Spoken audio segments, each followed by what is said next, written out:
귀한 시간 내주신 대표님 간단하게 소개해드리면 한양대학교 건축학과를 졸업하셨고요. AL스쿨에서 도시주거학을 하셨습니다. 현재 스틸라이트 대표시고 최근에 그 강화 바람언더 그 협동조합 주택이 그 한국 건축문화대상에서 그 부분 대상을 수상하셨어요. 제가 성함 호명하면 큰 박수로 환영해 주시면 감사하겠습니다. 현상현 대표님이십니다. 네, 안녕하십니까.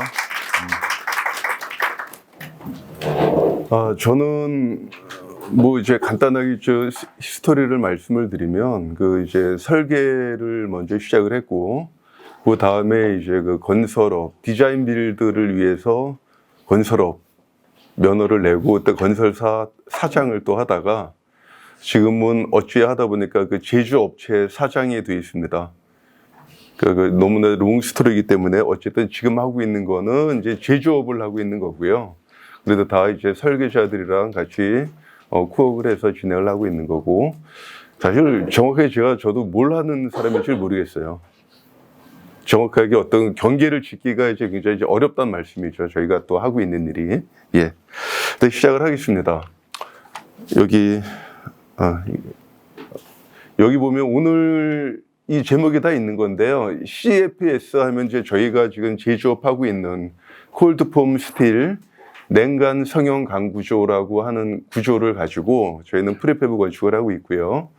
여기 보면은 이제 한국형 OSC 적용 이렇게 돼 있는데 왜 한국형이라고 굳이 이름을 붙였는지 이따 좀 천천히 말씀을 드리겠습니다. 그리고 얼마 전에 저희가 그 유명한 그 건축가 이렇게 같이 이제 모임이 있었는데 한참 동안 우리가 얘기를 했어서 한 30분 정도 OSC에 관련해서 막 얘기하고 있는데 30분 정도 후에 그분이 그러시더라고요. 근데 OSC가 뭐냐? 당연히 알고 이제 진행을 하고 있었는데 설마 뭐 이 자리에 또 혹시라도 처음 들어보는 분들이 또 있을 수도 있습니다. 그 이제 오프사이트 컨스트럭션, 탈공법, 탈현장 공법에 대한 얘기인 거고, 요거를 저희가 그동안에 왔던 그 사례들을 말씀드리고 한국에서 지금 일어나고 있는 변화들, 그리고 앞으로 숙제에 대해서 이제 말씀을 드리겠습니다. 그 전에 뭐 잠깐 좀 제가 매번 그 세미나 할 때마다 이제 소환하는 그 분인데 이제 그 꼬르비제, 그러니까 100년도 훨씬 넘은 시간이죠. 그 도모스 이노베이션, 도모스 시스템을 이제 주창을 했죠. 이게 뭐냐면 그동안에 고전적으로 벽이란 거는 건물이란 거는 커다란 벽과 기둥에 의해서 위에 하중이 지지되는 그런 시스템이었는데 요 도미노 시스템 같은 경우는 우리가 이제 기둥 보호 방식에 의해서 자유로운 평면 또 자유로운 인면 그리고 또 필로티, 옥상 정원, 기타 등등 이제 그런 내용을 가지고 우리가 이제 전 1차, 2차 세계대전 때 아주 급속히 성장하는 도시에 대응하는 굉장히 좋은 공법이었죠. 100년이 넘도록 우리는 이 시스템을 지금 써오고 있습니다. 그만큼 좋은 공법이었고, 그래서 이제 빌라사부아라든가 이런 것들이 굉장히 또 자유로운 인면과 가로로 긴 창이라든가 이런 것들 만들어내서 가변적이고 그동안에 전통적인 건축에 갖지 못했던 그 자유로운 건축이 가능하도록 했던 거고, 그래서 이렇게 노동자 주택 유니테 따비타숑이나 같은 이제 노동자들을 위한 대량 생산이 가능하게 했던 것들이 바로 이제 도미노 시스템 이제 근간이었죠. 그런데 어쨌든 시간에 그 100년 동안 모든 인류들이 이제 잘 써왔는데 그 2022년, 2023년도에 대한민국에서 이제 일어나고 있는 일들이에요. 우리가 그동안 했던 그 시스템 같은 경우는 이제 벽식 구조. 그래서 조금만 이제 50년도 안 돼서 건물을 헐어버리고 MEP가 녹이 나서 녹물이 나오면 벽을 헐어야 되는, 그리고 또 구조 변경도 안 되고 다시 이사를 해야 되는, 그래서 이런 벽식 구조 아파트를 특히 공동주택에 한해서는 계속 지어왔던 거죠. 그러니까 특별한 기술 개발은 없었어요. 그냥 시스템. 우리가 만들어낸 한국식 표준에 의해서 건물을 만들었는데 이런 일이 일어나고 있다는 얘기죠. 그리고 사실 이제 이 당시에 이제 콘크리트를 질 때 여건에 딱 맞아 떨어졌거든요. 굉장히 저렴하고 콘크리트 자체가 풍부한 노동력이 있었고 일하다 한두 명 죽어나가도 뭐 전혀 문제가 되지 않는 그런 분위기였죠. RC 현장을 가보시면 알겠지만 사실 이거는 굉장히 어려운 공법이에요. 위험하고 어렵고. 그렇죠? 근데 그동안에 우리는 무릎 속에 이렇게 100년의 시간을 지나왔었는데, 저도 이 영화를 보다가 전 그냥 꺼버렸어요. 넷플릭스로 봤지만. 너무 그냥 이 디스토피아적인 그런 것들이 암울하고 콘크리트 덩어리들 보니까 그냥 중간에 이제 꺼버렸는데, 어쩌다가 또 이제 이런 말까지 나오는 대한민국에 이제 우리가 지금 살고 있는 겁니다. 사실은 꾸르비제가 그 건축을 향하여라는 그 책에서 100년 전에 이런 얘기를 했었어요. 이 책 표지를 보면은요, 여기 통로가 있잖아요. 이거는 그 주택 아파트 통로가 아니라 배 선박의 통로를 갖다 만들어낸 겁니다. 꾸르비제는 이 공급 방식에 굉장히 관심이 많았었죠. 그리고 꾸르비제가 이 배를 보면서 무슨 생각을 했을까? 이게 이 당시가 어떤 분위기였냐면은 이제 전후에 굉장히 많은 것들이 만들어지고 지어지고 있을 때 그 중에 제일 많이 만들어졌던 게 배예요. 굉장히 빠르게. 여기 엄청나게 테크놀로지들이 있고, 배 얘기는 조금 이따 한번 더 할게요. 이 분이 그 당시에 주창했던 게 바로 그러죠. 우리가 모더니즘이라고 하는 언어들, 그 표준, 그래 합리적이고 기술적이고 효율적이고 했던 것들에 대한 가치.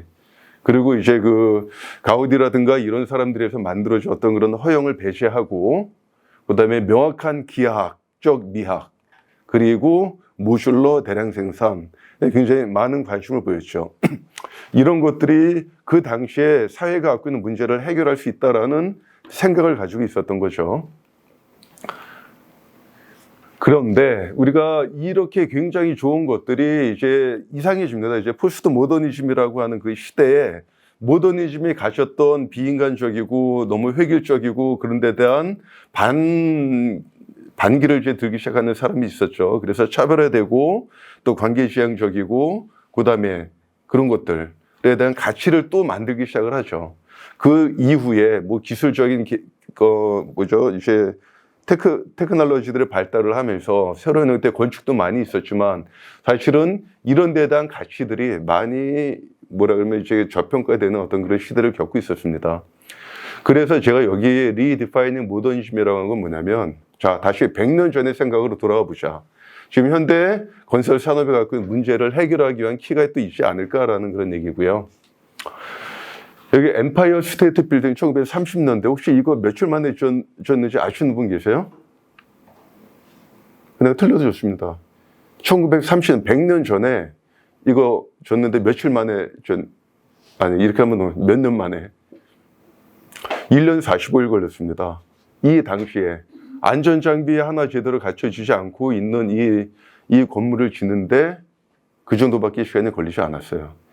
이 당시 어떤 패러다임이 뭐냐면, 어쨌든 산업화, 그러니까 그 철강 자재, 그다음에 조선 선박, 기타 등등 전후 복구에 필요한 모든 것들, 1차 세계대전, 2차 세계대전을 거치면서 이런 시대였습니다. 엄청난 기술 개발이 지금 진행이 돼 있었던 그런 시기였고, 1940년대 이제 이런 거죠. 그 2차 세계대전 때 그 유보트가 대서양을 건너는 상단과 그다음에 군함들을 때려 부술 때 영국과 미국에서 했던 전략은 뭐냐면, 이거 이제 우리가 레이더를 만들기 전까지는 그냥 당할 수밖에 없었거든요. 유일한 대안은 뭐냐면, 얘네들이 때려 부수는 것보다 더 빨리 더 많이 주면 되는 거다라는 그런 생각을 하게 됩니다. 그래서 여기 보면은 이제 우리가 그 때려 부수는 만큼 건물을 짓는데, 특히 선박에서 건물을 축조하는 기술을 이제 빌트업이라 그래요. 기술자 쌓아 올려서 만들어 가는 거죠. 그러니까 빌딩하고 메이크하는 게 아니라 빌트업이라는 용어를 쓰기 시작합니다. 무슨 얘기냐면 여기저기서 만들어다가 조립을 굉장히 빨리 하는 그런 시스템을 얘기를 하는 겁니다. 이 당시에 엄청난 기술들이 이제 만들어지게 되는 거죠. 배를 축조하는. 그 당시 같이 이제 맥락을 같이 합니다. 철골 구조물이 건축으로 들어가고, 그 100년 전에 이미 있었던 일이에요. 전혀 새로울 것도 없는 그런 일들이죠. 그런데 지금 현재 우리가 한 10여 년 동안 이제 굉장히 급격하게 이제 환경이 좀 변하죠. 특히 이제 건설 노조라든가, 그다음에 안전사고에 대한 책임, 중대재해 처벌에 관련된 거라든가, 또 기타 등등. 그리고 사람들이 이제 험한 일을 하지 않으려고 하는, 이게 엄청납니다. 설계사무소에 계시는 분들이 이제 몸으로 느끼실지 모르겠지만 저희는 정말 온몸으로 체감을 합니다. 제조업인데도 불구하고 저희 공단에 기회 되면 한번 오시면은 식당을 가면은요, 한 70%가 다 외국인 노동자들이에요. 사람이 없어요, 한국 사람들도. 그러니까 그 정도로 심각하고, 사람이 딸릴 땐 저희는 이제 단순 작업만 하면 되는데 스크류 작업도 안 되면 페인트공 불러다 합니다. 그 정도로 저희도 심각해요, 아주. 도대체 이제 무슨 일이 일어나고 있는 건가? 라는 얘기인 거죠. 그리고 제가 대학 졸업할 때 우리가 이제 카폰이라는 거를 처음 봤는데 이만한 벽돌만한 핸드폰, 카폰. 그게 그 당시 돈으로 이제 300만 원이었어요. 엄청난 돈이었죠. 근데 지금 저희가 갖고 있는 스마트폰도 그렇고 기술이 발달하면서 모든 게 다 싸지는데 이상하게 건축 단가는 계속 올라갑니다. 사람들이 힘들고 안 힘들고 뭐 그거 관계가 없어요. 무조건 계속 올라왔어요. 떨어진 적이 한 번도 없다는 얘기죠. 왜 그러냐 생각을 해보면 결국 공급 방식에 문제가 있는 건 아닌가라는 생각을 다시 한번 해보는 거죠. 우리가 모든 것들이 현장 베이스의 일을 하다 보니까 여기 모든 것들이 다 올리는 거예요. 자재도 이제 올라가고요. 자재도 왜 올라가느냐? 잘라버리고 하고 하는 뭐 그런 것들 많잖아요. 우리가 디멘션제라고 하는 것들 보면 그 자재 로스, 석고보드 잘라버리고 뭐 폐기물 버리고 하는 그런 것들을 볼 때 너무나 많이 버려지고 너무나 많이 현장에서 이런 것들을 해결하지 못하는 상황에서 비용이 계속 올라가고 있다라는 그런 얘기인 거죠. 그래서 지금 오늘 말씀드리려고 하는 게 뭐냐면 결국 오프에 대한 얘기인데 오프 사이트 컨스트럭션, 탈현장 공법에 대한 얘기를 말씀을 드리려고 합니다. 이거 말고는 이제는 이게 그냥 굳이 좋은 말로 게임 체인저라고 해놨는데 대안이 없는 것 같아요. 지금 제 콘크리트에 대한 얘기는 조금 이따 다시 한번 하겠지만 정말로 힘들어집니다.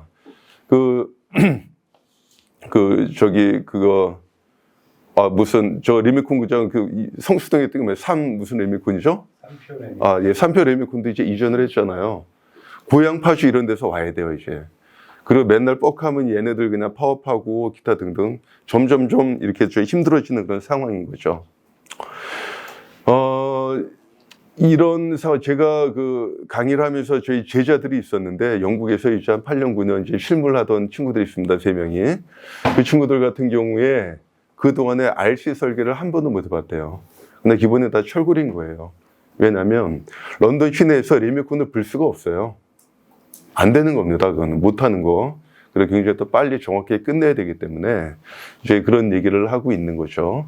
예. 그래서 한국에서 와가지고 오히려 너무 힘들어하는 게 여기는 디폴트 기본이 이제 RC다 보니까 RC에 대해서 너무나 좀 잘 모르고 또 이제 설계를 했는데도 불구하고 원하는 품질이 안 나왔을 때 굉장히 힘들어하는 것들을 이제 많이 좀 봐왔습니다. 아주 옛날에 우리가 이제 건물을 짓는 방식은 이렇게 쌓아 올리는 방식이죠. 축조하는 방식인데 여기 보면 이제 기중기, 거중기의 크기에 의해서 건물이 스케일이 달라졌습니다. 물론 피라미드 같은 대형 구조물도 지어왔지만 그래서 지금은 이런 거중기, 이제 크레인들이 점점점 대형화되면서 우리는 좀 다른 생각을 하기 시작을 했죠. 조금 더 큰 벽돌을 만들 수 없을까? 이렇게 요거 하나의 큰 벽돌 모듈을 우리가 이제 모듈러 건축이라고 얘기하는 거고요. 이거는 이제 에이럽 자료를 갖다가 이제 제가 좀 캡처를 해봤는데, 그래서 이런 생각을 하기도 하는 거죠. 근데 이제 어느 날 갑자기 대한민국에 이게 게임 체인저처럼 막 이제 떠들어대던 때가 있어요. 모듈러 건축이 앞으로 모든 현대 건설 산업이 갖고 있는 문제를 해결할 수 있겠다라는. 그래서 한 10년 전부터 건기원에서도 엄청난 그 실증 연구를 했었습니다. 프로젝트도 한번 해보고요. 그런데 이제 모듈러 건축이 갖고 있는 또 한계도 적지가 않습니다. 모듈러에 대해서 말씀드리기 전에 한때 얼마 전에 여기 보시면 이제 카테라라는 회사가 있어요. 미국에. 아시는 분 아시겠지만 그 회사에서 얘기했던 게 뭐냐면 기존 건설 산업에 자재도 만들고 유통을 하고 이송을 하고 또 노드 설계를 하고 시공을 하고 제품이 만들어지는 이 단계를 줄여서 건축을 상품화를 한번 해보면 어떨까라는 야심찬 계획을 가지고 엄청난 투자를 합니다. 손정희 회장이 1조를 쏟아부은 회사예요. 카테라. 근데 망했어요. 이 회사가. 이게 망한 이유는 그냥 제가 볼 때는 그런 것 같습니다. 모든 걸 다 하려고 그랬거든요. 여기 보면은 이제 엔드 투 엔드 서비스라고 해가지고 여기에 자기의 자재도 만들고 설계도 하고 그다음에 가구도 만들고 모든 거를 다 하려고 했더니 엄청난 시설 투자를 했던 거죠. 근데 저는 이제 이 시스템 자체가 오류가 있다고 보지는 않아요. 단지 이 팀들이 하지 못했던 건 뭐냐면 그 건강한 그 비즈니스 매트리스를 만들고 비즈니스 생태계를 구축해야 되는데 그럼 난 모르겠고 내가 다 할 거야 하다가 결국 타산을 맞추지 못했던 것 같습니다. 근데 어쨌든 카테라가 주는 교훈은 있어요. 분명한 거는 어떤 형태로든지 간에 이런 것들을 기존에 갖고 있었던 공급 방식에 대해서 우리는 다시 한번 고민을 한번 해봐야 된다라는 그런 얘기가 되는 거죠. 그래서 이제 우리가 구축법에 대해서 좀 다시 한번 피드백을 해보면 옛날에 각각의 벽돌과 돌을 갖다 쌓아서 올리는 그런 축조 방식을 해오다가 굉장히 오랫동안 우리가 철근 콘크리트가 만들어지기 전까지는 이 방식을 썼었죠. 그 다음에 이제 RC가 만들어지면서 우리는 폼을 떠서 캐스팅해서 붓고 뜯어내는 어떤 그런 형틀 베이스의 작업을 하게 됩니다. 물론 철골도 같이 우리가 또 사용을 하고 있었지만, 그 다음에 저희가 지금 하고 있는 거 이제 점점 세계적으로 보면 미국이나 영국이나 이렇게 뼈대와 그 다음에 클레딩이 분리되는 방식, 패널라이징 이 방식을 굉장히 많이 하고 있습니다. 왜냐하면 미국 같은 경우에도 우리나라처럼 가까운 데 리메콘 공장이 있지가 않아요. 어디 RC로 건물을 줘야 된다 그러면 거기도 리메콘 공장을 차립니다.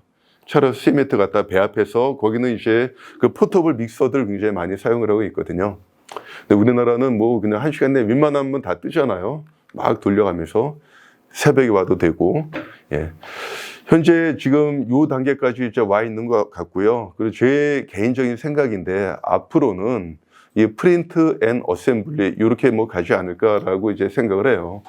우리 이제 3D 프린터가 짓는 집들 유튜브나 이런 데 많이 보고 있잖아요. 그냥 콘크리트 쭉 짜갖고 하는 거. 근데 그거는 이제 허상인 거예요. 그거 갖고 할 수 있는 거는 낮은 단독주택 집밖에 안 됩니다. 구조, 단열, 마감 이거를 한꺼번에 다 해결할 수 있는 소재는 없습니다. 아직까지. 그러다 보니 이 스트럭처와 스켈리톤과 클레딩이 아직까지는 분리될 수밖에 없는 그런 상황이고, 이런 겁니다. 아까 여기 말씀드렸던 큰 벽돌을 이용을 해서 이렇게 적층식으로 쌓아 올렸던 이 모듈러 건축. 이게 한 10년 동안 굉장히 많이 업계를 갖다가 이제 흔들어 놨고, 이제 새로운 어떤 시장처럼 이렇게 여겨졌던 건데 지금 잘 안 가고 있어요. 이 건기원에서 실증 프로젝트 했던 거 외에 기업에서 수익 모델로 한 사례가 거의 없잖아요. 모듈러 건축으로. 왜냐하면 이론적으로 보면 공장에서 만들면 싸줘야 되잖아요. 근데 그렇지가 않아요. 훨씬 더 비쌉니다. 가격을 일단은 맞추지 못했고, 그리고 이제 단조로운 디자인을 해결하지 못했어요. 그리고 우리나라 도로 여건이나 기타 등등 그런 것들이 좀 잘 안 됩니다. 어쨌든 얘도 공장에서 만들어요. 근데 이 모듈러 만드는 공장을 가보시면 그냥 넓은 야적에 거기서 사람들이 공구리 붓고 있고 거기다 이제 철골 용접하고 그러고 있습니다. 그러다 보니까 이게 비용이 떨어지질 않는 겁니다. 저희가 그래서 하고 있는 건 뭐냐면 여기 가운데 이제 원숭이 그림을 경계로 놓고 어쨌든지 간에 똑같이 쉽게 해결하는 공법을 만들어내는 건데, 기존에 이제 모듈러가 갖고 있는 한계를 너무나 많이 봐왔고, 그래서 저희가 제안하는 건 뭐냐면 서브 어셈블리라고 얘기하는 겁니다. 뭐 제가 이건 떠들고 다니는 건데, 서브 어셈블리가 뭐냐면 자동차나 뭐 이런 것들 만드는 그 빌트업 방식을 서브 어셈블리라 그래요. 다 부품화된, 패널화된 것들을 가지고 와서 현장에서는 재단 작업이나 뭐 이런 거 없이 모든 것들은 조립과 스크류를 가지고 용접하고 막 이런 것도 없이 조립으로 끝낸다라는 그런 발상인 거예요. 여기 보니까 화장실도 크루즈 선박에 들어가는 그런 화장실, 유닛 베스 같은 경우도 만들어서 그냥 바로 끼워 놓는 겁니다. 모든 골조도 그렇고요. 이게 바로 이제 화장실을 갖다가 먼저 조명까지 다 달려 있습니다. 안에 완제품이에요. 그래서 기초 공사하면 바로 커플링만 해서 그냥 끝내버리는 그런 것들도 그렇고, 마감재 같은 경우도 석고보드 되고 빠데하고 페인트 칠하고 이런 것들이 아니라 공장에서 다 미리 패널라이징화 된 것들을 부품을 가져다가 이렇게 어셈블리로 끝내겠다라는 게 저희가 지금 하고 있는 주된 사업이고, 10년째 지금 이 일을 하고 있는데 아직도 지금 대한민국에서 좀 원하는 궤도에 지금 아직까지도 자리 잡지 못했는데 자리를 잡으려고 지금 애를 쓰고 있는 중입니다. 그 영상을 한번 볼게요. 일본의 그 공업화 주택이라고 있죠. 일본은 집을 우리나라처럼 건축가가 그냥 뭐 개별로 막 저기 뭐 설계하는 집 같은 경우는 이제 굉장히 비싸고 최고의 성능과 최고의 품질을 제공하는 지금 여기 하우스 메이커라 그러죠. 일본 같은 경우는 이제 하우스 메이커에 그 기성화된 집을 삽니다. 일본 전 시장에 가가지고 예예예 골라가지고 하면은 그냥 분양받듯이 사요. 그러면 이를 공장에서 2주 만에 만들어서 갖다가 조립을 하고 끝납니다. 얘네 같은 경우 이제 다 이제 자동화 설비 라인이 있고요. 이게 엄청나게 일본 시장에 한 40년, 30년, 40년 동안 주택을 공부했던 그런 메인 주된 방식이에요. 안도 다다오 같은 사람한테 이제 설계를 맡기면 엄청나게 비쌉니다. 일본에도 그 건축가들이 그 두 개만 해도 1년 먹고 살 정도의 설계비와 엄청나게 비싼 공사비인데 그래서 대부분의 사람들은 이런 것들을 활용을 해서 집을 공급을 받죠. 공급 방식 자체가 이제 틀립니다. 근데 얘네들이 시장이 한계에 다다른 거예요. 그러다 보니까 우리나라로 들어오고 해외에 진출하려고 했었는데 안 되죠. 뭐 이제 우리나라 그 LG 하우시스랑도 제휴해서 여기다가 뭐 열 몇 개 막 짓고 막 그랬는데 결국 우리나라에서는 손을 털고 나갔습니다. 근데 일본에도 되게 힘들어요. 이제는 인구도 다 줄어들고 이런 엄청난 시설 투자를 해놓고도 잘 안 되는 거죠. 이거를 보니까 우리나라에서 선뜻 이런 시설 투자를 할 만한 기업은 없는 거예요. 지금 공장이라고 다 가보면은 이제 자동화 설비는 없습니다. 그냥 공장에서 작업해서 테일러 시스템 쭉 밀어내면서 다음 공장으로 가는 건 있는데 이 정도의 자동화율은 아닌 거죠. 어쨌든 간에 우리나라에도 자리 잡지 못했던 그 이제 회사인데 일본은 다 이제 굉장히 문어발식으로 되어 있습니다. 세키시 화학에서 세키시 하임, 그 다음에 도요타 자동차에서 도요타 홈, 기타 등등. 이렇게 되는 그 하우스 메이커가 한 9개 정도가 됩니다. 이런 공장을 갖고 있는 게. 여기 보시면 하다못해 뭐 드레인부터 거터, 프레싱까지 다 걔네는 만들어요. 집이 하나 고장 났다 그러면 그 부품을 가져다 그대로 수리를 해줍니다. 그 유니트화 되어 있는 게 너무나 많아요. 너무나 부러울 정도로. 그리고 퀄리티가 굉장히 좋습니다. 대신에 우리나라 건축가들 같은 경우 이거는 나만 쓰는 디테일이야. 나만 알고 싶은 시공업자, 뭐 나만 알고 싶은 이런 성향이 이제 굉장히 강하잖아요. 근데 거기에 대해서 그렇게까지 일본 사람들은 뭐 예민하지는 않은 것 같아요. 나만의 것이 아니라 그냥 너무나 잘 만들어진 제품으로 그냥 사용을 하는 거죠. 이 주택들 가서 보면서 또 하나 느낀 건 뭐냐면 가변성에 대응을 다 합니다. 이제 유명한 건축가들이 다 만들어냈던 것들이고요. 세대가 변하면 가족 구성에 따라 충분히 가변적인 공간을 만들어낼 수 있는 공법을 만듭니다. 그래서 이런 것들을 쓰는 거죠. 주로 중목 구조라든가 철골로다가 집을 다 짓습니다. 하우스 메이커 중에 RC로 집을 짓는 데는 한 군데도 없어요. 우리나라보다 더 강한 어떤 내중 구조 시스템과 그다음에 층간 차음. 여기 보시면은 이제 H빔 구조물에다가 요게 뭐죠? ALC 슬랍을 블록을 바닥용 ALC를 올려서 집 구성을 그냥 끝내버리는 거예요. 다 건식입니다. 그리고 여기 이제 차음 구조에 대한 이런 것도 이제 목 구조로 짓는 경우에는 이런 층간 차음 같은 성능도 직접 전시관에서 다 사람들이 테스트해 볼 수가 있고요. 어쨌든 이런 라이프 스타일 같은 표준을 다 만들어냈어요. 단독 주택임에도 불구하고 굉장히 많은 상품이 있습니다. 수백 가지 상품이 있습니다. 그냥 선택을 하면 돼요. 얘들. 이런 걸 보면서 이제 생각을 하는 거죠. 우리나라의 어떤 그 건축 시장에 건축가들이 이제 매번 일괄성으로 설계를 해서 할 때마다 뭐 5천만 원을 받든 1억을 받든 일괄성으로 끝나는데 이거 같은 경우는 건축가들이 자기 거에 지속적으로 이제 로열티를 받는 그런 것들이랑 좀 틀린 거죠. 그 시장 자체가. 그래서 저는 여기 꽤 오래전에 보고 왔는데 많은 생각을 하게 됐습니다. 요거는 얼마 전에 그 대학 특강 때 썼던 건데 한 번씩 끄집어냈습니다. 이런 생각들은 많이 했잖아요. 뭐 우리 프라모델 만들듯이 다 이제 부품화해서 모든 것들 이렇게 해서 이런 것들도 만들고 자동차도 이렇게 만들고 항공기도 이렇게 만드는데 뭐 건축도 배도 이렇게 만들고 다 만듭니다. 그냥 왜 안 했지 그동안 이런 것들을? 너무나 그냥 단순한 건 아이디어였는데. 근데 우리는 어쨌든 이제 건축을 그냥 상품으로 우리가 이런 식의 소비재로 인정을 했던가라는 그런 것들이죠. 이런 데 대한 고민을 다시 한번 해보는데, 그래서 요거는 저희가 조금 아직까지는 지금 좀 조심스럽게 진행하고 있는 건데, 기업입니다. 기업이랑 같이 공동으로 저희가 이걸 좀 만들고 있어요. 뭐냐면 나름대로 우리가 정형화된 필지 안에서 모듈로 확장해서 늘리고 줄이고 수평 수직으로 다 살 수 있는 그 모듈을 만들고, 여기 보시면 끼워 맞추는 이 판넬 자체가 다 하나의 모듈의 상품이 되는 겁니다. 우리가 하나 집에 문제가 생겼다 그러면 뭐 석고보드 뜯고 마감재 뜯고 다 이제 그렇게 되는데, 웬만한 많은 것들은 다 커튼홀 베이스의 요소들로 조합을 해서 이 월이 하나가 전체가 다 뜯어지고 이것만 교체할 수 있고, 나중에 리모델링이라든가 용도가 바뀔 경우에 그대로 뜯어냈을 때 유리를 갖다 끼울 수 있는 이런 것들이죠. 이거는 그냥 학교에서 하는 게 아니라 실제 상품으로 만들고 있는 겁니다. 진행하고 있고요. 여기 보시면은 이제 그 SI 방식이라고 합니다. 이제 스켈리톤 앤 인필.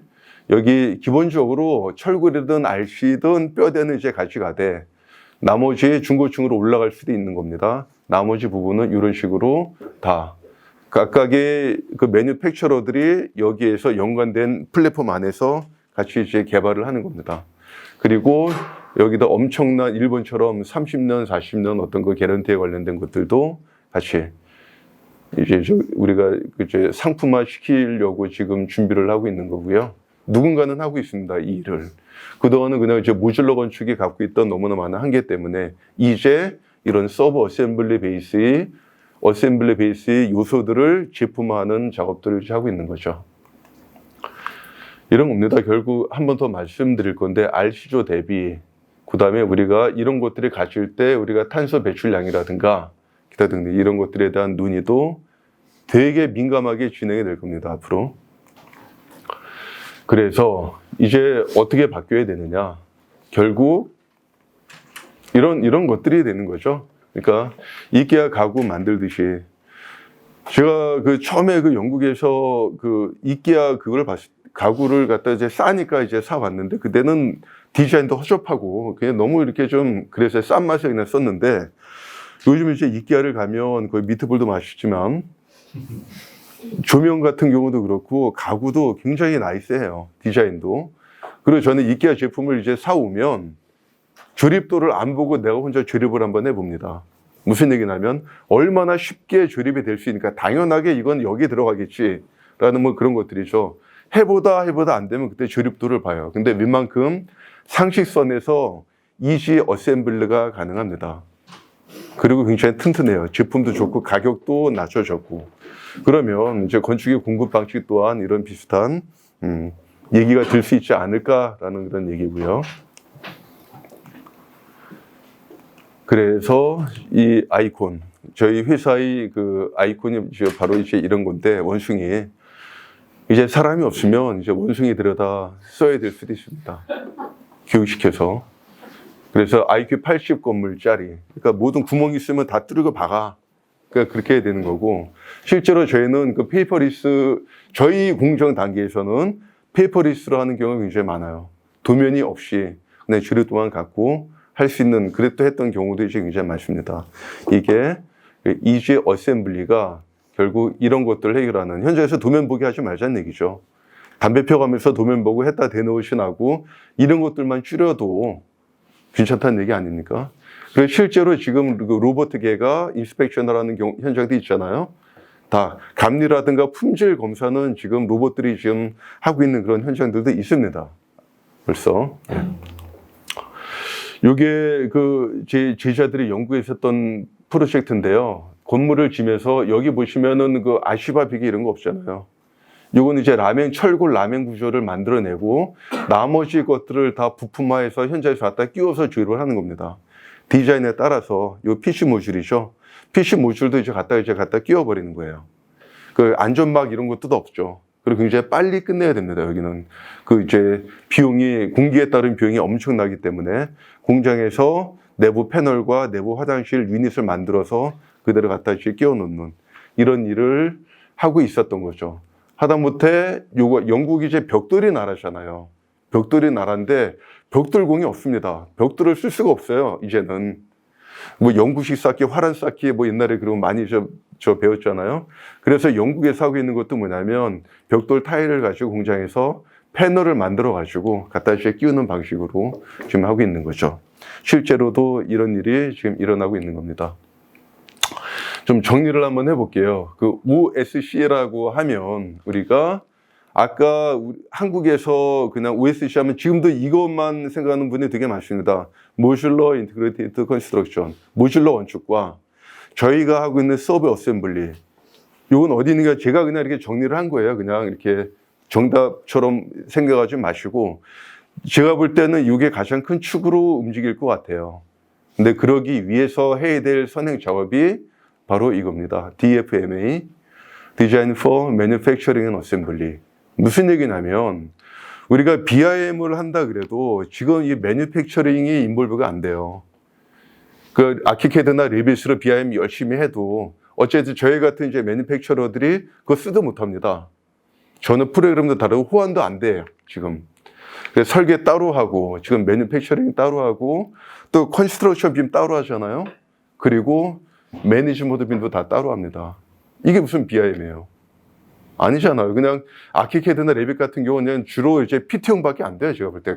감히 말씀을 드리면 여기에 매뉴팩처링이 기반이 되는 설계부터 돼야 결국 우리가 하는 이제 OSC가 가능하다는 얘기인데 우리가 갖고 있는 지금 발주체계의 한계 때문에 여기서 지금 다 막혀 있는 것 같아요. 이 단계.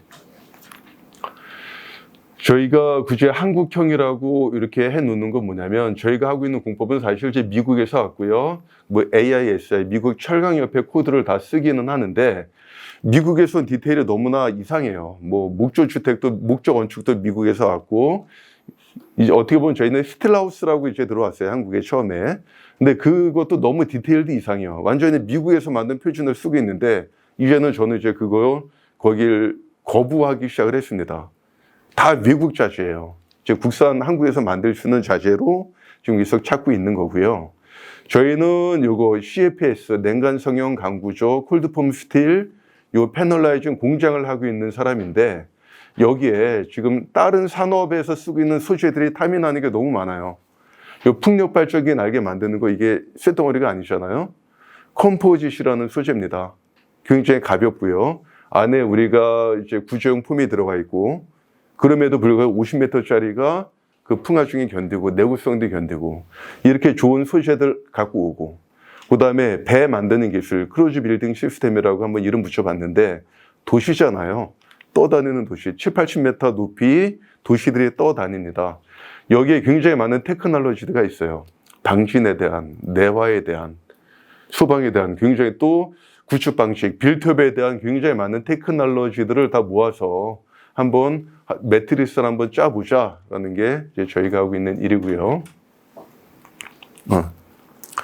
뭐 간단하게 좀 이걸 좀 소개시켜 드리겠습니다. 여기 스트라우스라고 포스코에서 95년도에 들어왔는데 이 태생부터 잘못된 것 같아요. 스트라우스가 뭐예요, 이게? 이상하잖아요. 우리가 이제 건축학회에서는 이제 냉간 성형 강구조로 이제 표현이 되어 있습니다. 그 전에 이제 철에 대해서 한번 간단히 좀 말씀을 드리면 이따가 말씀드릴 또 앞으로 여러분 직접적으로 우리가 대한민국 산업의 직격탄을 맞게 될 게 어쨌든 저탄소 인증에 대한 얘기거든요. 아직까지 실감 못 드시죠? 뭐 사람도 없어 죽겠는데 뭐 저탄소 인증 이제 난리가 날 겁니다. 아마 몇 년 있으면. 그래서 저희도 이제 포스코랑 같이 이제 호흡을 같이 하다 보니까 포스코도 이런 거예요. 그레네이트 스틸이라고 지금 계속 홍보를 하고 있는 게 뭐냐면 콘크리트, 철, 나무 이 세 개 중에 어느 게 탄소 배출량이 제일 많은가라고 이제 우리가 얘기를 하잖아요. 당연히 콘크리트가 제일 많죠. 그렇죠?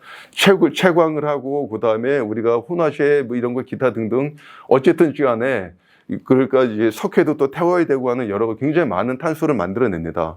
그다음에 철이냐 나무냐 어느 게 더 당연히 딱 이제 1차적으로 보면 나무가 가장 친환경적인 재료인 것 같긴 합니다.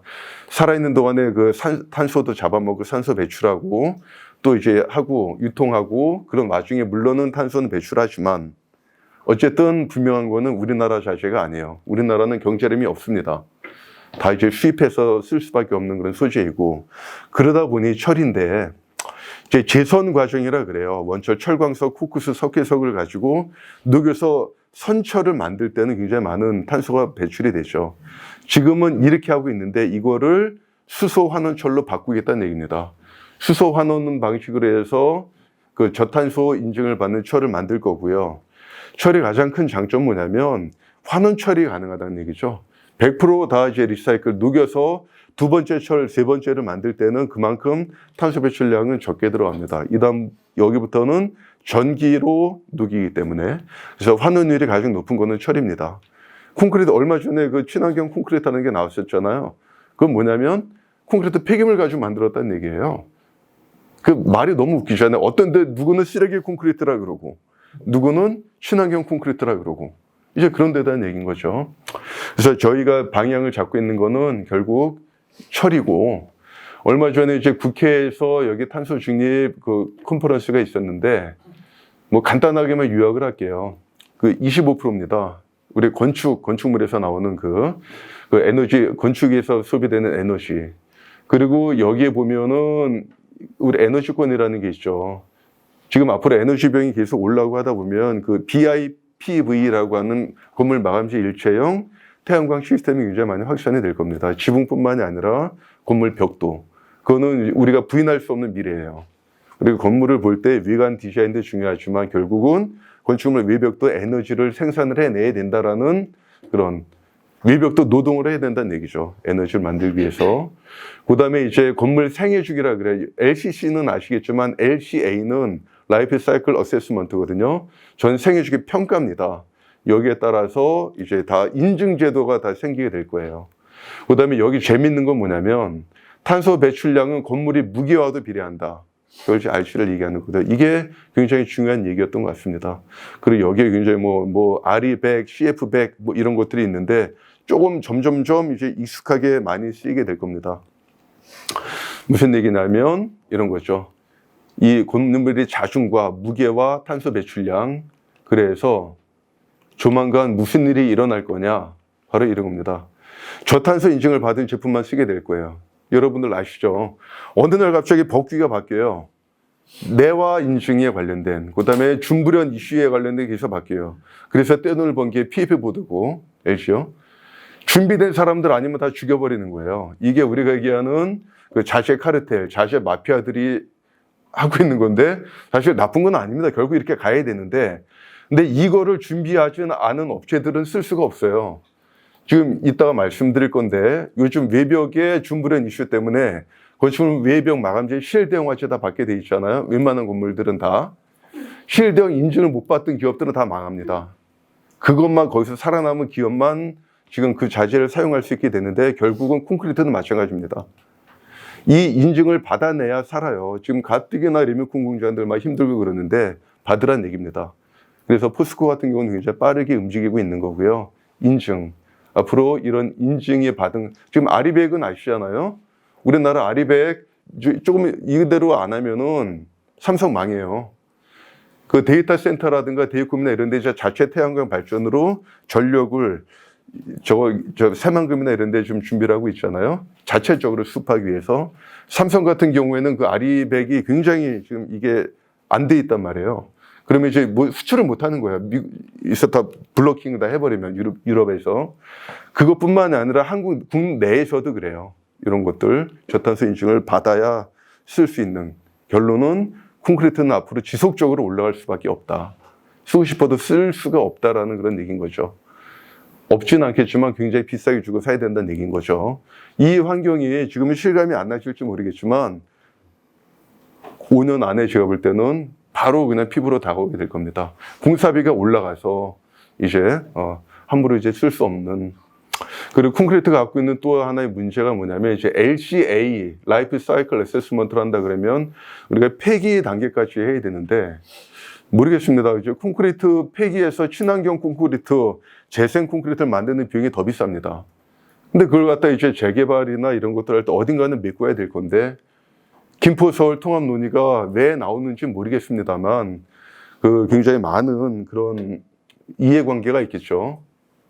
어딘가는 갖다 버려야 되잖아요. 콘크리트 유토피아 그 영화 보면 딱 그건데, 야, 저 콘크리트 저 어디다 갖다 치워야 돼 하는 그런 얘기들이 이제 나오게 되는 거죠. 다시 이제 돌아와서 이 냉간 성형 강구조 건축 학회 여기 표준 명칭인 거예요. 근데 이거가 지금 세움터로 들어가면은 여기에 스틸하우스조로 돼 있어요. 기타 강구조에.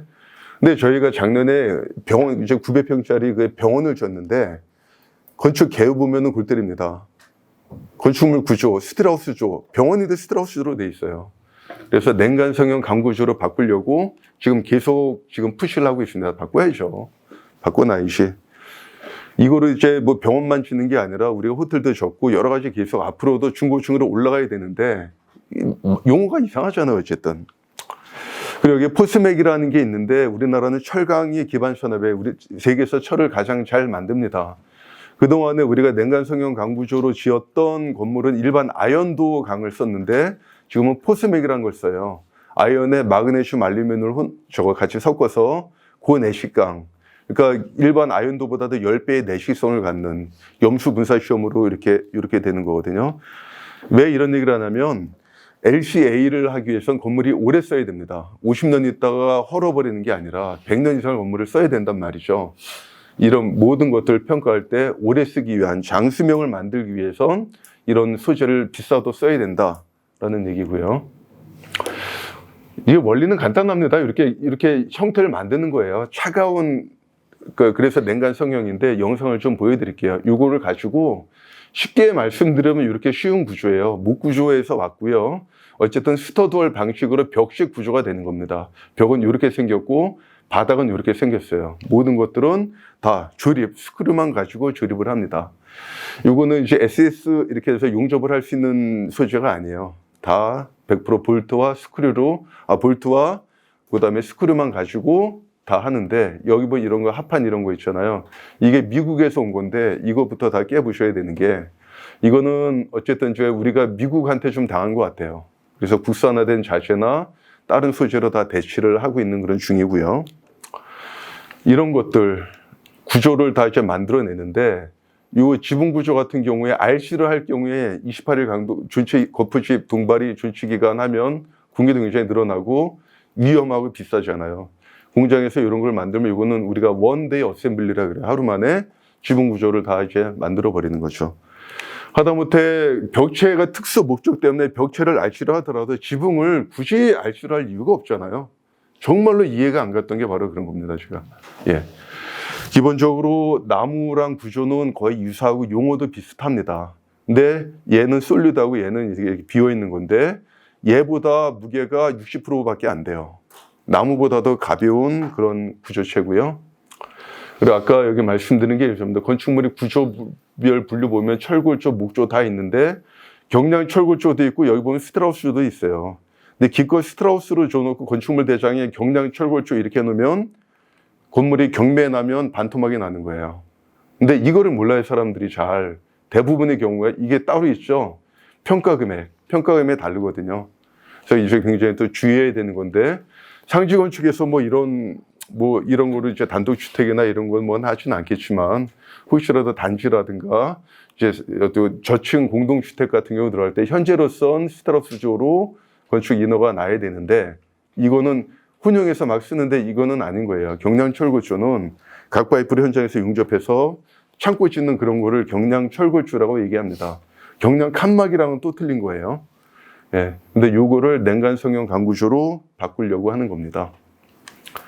그래서 그동안 저희가 2014년도부터 해서 이렇게 뭐 이제 저층, 중저, 다세대 주택, 뭐 호텔 이런 것들을 이제 계속 해오고 있었고요. 이제 내년이 이제 10년 차 돼 가고 있는 회사고요. 요거 저거 영상까지만 보고 잠깐 좀 쉬었다 할게요. 아니면 계속 할까요? 아니면 쉬었다 할까요? 계속 하고. 그럴까요? 예, 네, 그게 낫겠죠. 네. 여기가 이제 저희 공장이고요. 공장에서 이거 만드는데 이걸 갖다 영상으로 바로 좀 그냥 보겠습니다. 제가 이거를 하면서 뭐 제일 좋았던 거는 뭐냐면,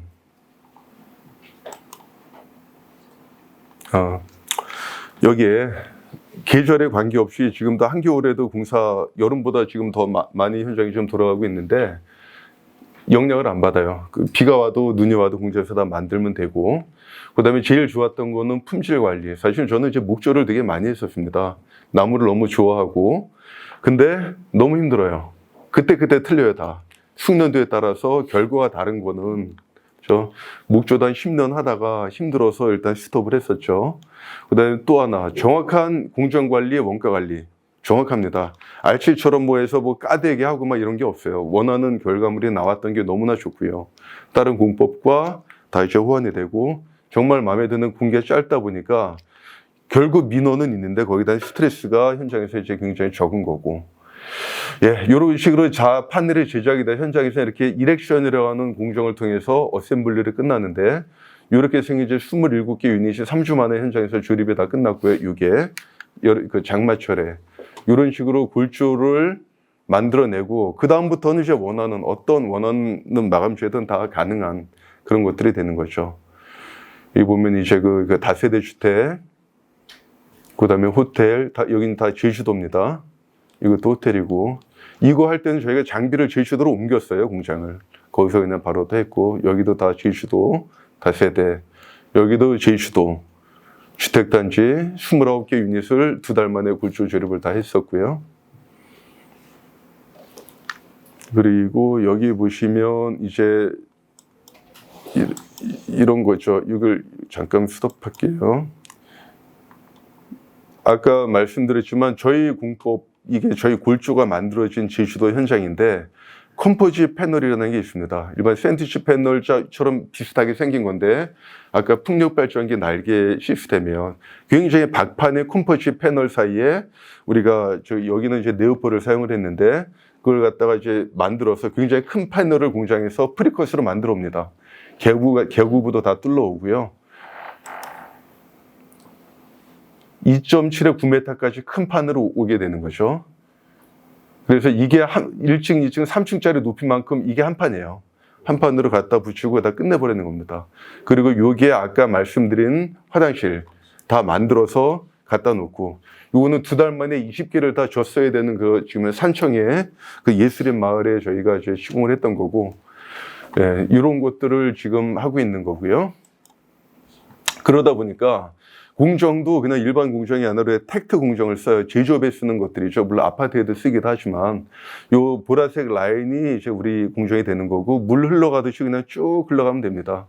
기초공사 토목이 끝나면, 기초 하나 끝나면 자재에 들어가기 시작을 해서 흘러가는 거죠. 자재가 생산되면 흘러가고, 엠파이어 스테이트 빌딩이 했던 게 바로 이제 요 방식으로 이제 지어졌던 겁니다. 흘러가는 공정으로. 예. 이게 제가 뭐 설계한 건 아니고, 이건 윤승현 교수가 했던 거고요. 처음에 설계 단계부터 해서 이제 같이 했는데 굉장히 애를 많이 먹었어요, 이거는. 여기 보면 제가 아뜰리에 건설이라고, 아까 사례 중에 많은 것들이 이 회사에서 했던 건데, 그 제주도에서 워낙 고생을 하다가 알지로 하다가 그다음부터 이런 단지는 다 저희 공법으로 계속 해왔고요. 건축가들은 계속 바뀌어서 했던 건데, 요거 그러니까 제일 중요한 게 뭐냐면 초기에 협업이 굉장히 중요한데, 설계 초기 단계에서 어떤 식으로 우리가 공급을 할 것이냐에 대한 회의를 굉장히 수도 없이 했었던 거죠. 사실은 이렇게 지오메트리가 굉장히 복잡합니다. 이거는 이제 아키캐드로 작업을 했는데 결국 못 썼어요, 우리가. 캐드로 다시 그렸습니다, 도면을. 그래서 우리는 그 프레임 캐드라는 그 CNC 그 장비와 그다음에 프로그램을 쓰는데 호환이 안 돼요. IFC 파일로 변환하고 뭐 하면서 다 깨지고 그래가지고 우리 직원들이 정말 고생을 많이 했던 프로젝트인데, 예. 그런데 작년에 엄청나게 이제 비가 이제 왔었잖아요. 그래서 산사태가 났어요. 사태가 나가지고 뒤에 있던 축대가 여기에 있던 이 뒤에 있던 축대가 이제 집 단지를 갖다 이제 깔아뭉갰죠. 이게 하나에 이제 400톤이에요. 부강토. 자중식 그 부강토가 이게 70개가 건물을 갖다 깔아뭉갰는데, 새벽에 사람이 자고 있는데 다행히 아무 일 없었습니다. 어쨌든 시간에 얘가 이렇게 몇 개가 휘어지면서 충격을 갖다 흡수해 버린 거죠. 그래서 이 구조가 연성 구조이기 때문에 그래요. 그 덕타일 연성 구조니까 이 충격을 갖다 흡수해서 여기 스터드 8개 교체해가지고 건물 딱 교체해서 그날 끝났습니다. 그래서 이거 심사위원들도 와서 완벽하게 다 복구되어 있는 현장을 다 봤고, 이거 복구 왔는데 일주일 만에 이것도 이제 다 끝났었고요. 어쨌든 시간에 사람이 정말 다치지 않아서 그게 다행이었던 것 같아요. 그러니까 우리가 취성 구조, 연성 구조. 나무 같은 경우는 이제 약간 그 중간에 성향이 있죠. 부러지면 그냥 다 이제 교체하거나 그러는데 얘는 이거보다 더 많이 이제 휘어집니다. 네. 그리고 이제 요거는 뭐냐면, 우리나라 같은 경우 이제 비도 많이 오고요. 여진도 지진도 많이 나고 그러다 보니까 땅이 이제 물러졌습니다. 건물이 이제 액상화 된다 그러죠. 그 땅이 물러지다 보니까 건물이 부동층화가 생겨요. 멀쩡한 오피스텔에 막 기울고 막 이런 현상이 많이 생기고, 이거는 일본에서 지진 실험을 한 건데, 무거우니까 이 관성 때문에 여기가 모가지가 날아가는 거 아니에요. 그래서 뭐 그렇지만 우리 전이보를 만들 때 여기에 엄청나게 그냥 자갈도 안 들어갈 정도로 철근 매근을 이제 많이 하잖아요. 건물이 무겁기 때문에 그래요. 그리고 참고로 콘크리트 같은 경우는 지금 품질이 안 나오다 보니까 안전율만 계속 높여요. 그러니까 이제 자중이 80%를 넘어버렸잖아요. 지가 버티고 있는 80%를 하기 위해서 그냥 돈이 다 들어가고 있는 거란 말이죠.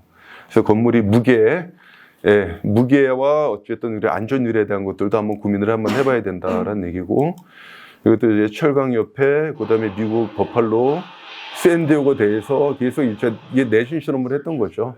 근데 결론은 뭐 어쨌든 시간에 뭐 아무리 흔들어대도 무너지진 않는다라는 얘기고요. 예, 지진에 대응하기는 참 좋다라는 얘기고, 그리고 뭐 형태라든가 이런 거는 이제 원하는 형태 얼마든지 다시 만들어낼 수가 있습니다. 곡선도 그렇고, 예. 그래서 저희가 조만간 아직까지 시장이 조금 안 돼서 그러는데 이제 3D 포밍기를 만들어낼 거예요. 3D 포밍기를 이제 도입을 하려고 그래요. 그럼 이제 우리가 이제 비선형 건물도 이런 포밍기로 이제 다 가능합니다. 이건 이제 아직까지 2차원이잖아요. 이제 3차원 포밍이 가능한, 예. 아직까지는 여력이 안 돼서 도입은 못하고 있습니다만 조만간 할 겁니다. 요게 기본적으로 벽식 구조예요. 벽식 구조다 보니까 어쨌든 시간에 내력이 시어월이라 그러죠. 전단벽 할 수 있는 벽 양이 있어야 되고, 스판이 길거나 아니면 그렇지 않을 경우에 철골 강구조와 복합으로 해서 장스판도 이제 만들어낼 수도 있고 그렇습니다. 그리고 요즘은 이제 MEP들이 복잡해지면서 달대 매달고 막 그러잖아요. 근데 여기 같은 경우는 그냥 이 사이를 그냥 다 지나가 버리면 됩니다. 바닥을 트러스를 짤 경우에 이런 방식도 있고, 그리고 요건 이제 RC로 하게 되면 요거는 한번 그때 견적 검토를 했는데 세계 업체가 너무 거의 1.5배까지 막 차이가 나는 거예요. RC 금액이. 그 RC는 가격이 없어요. 부르는 게 값이고.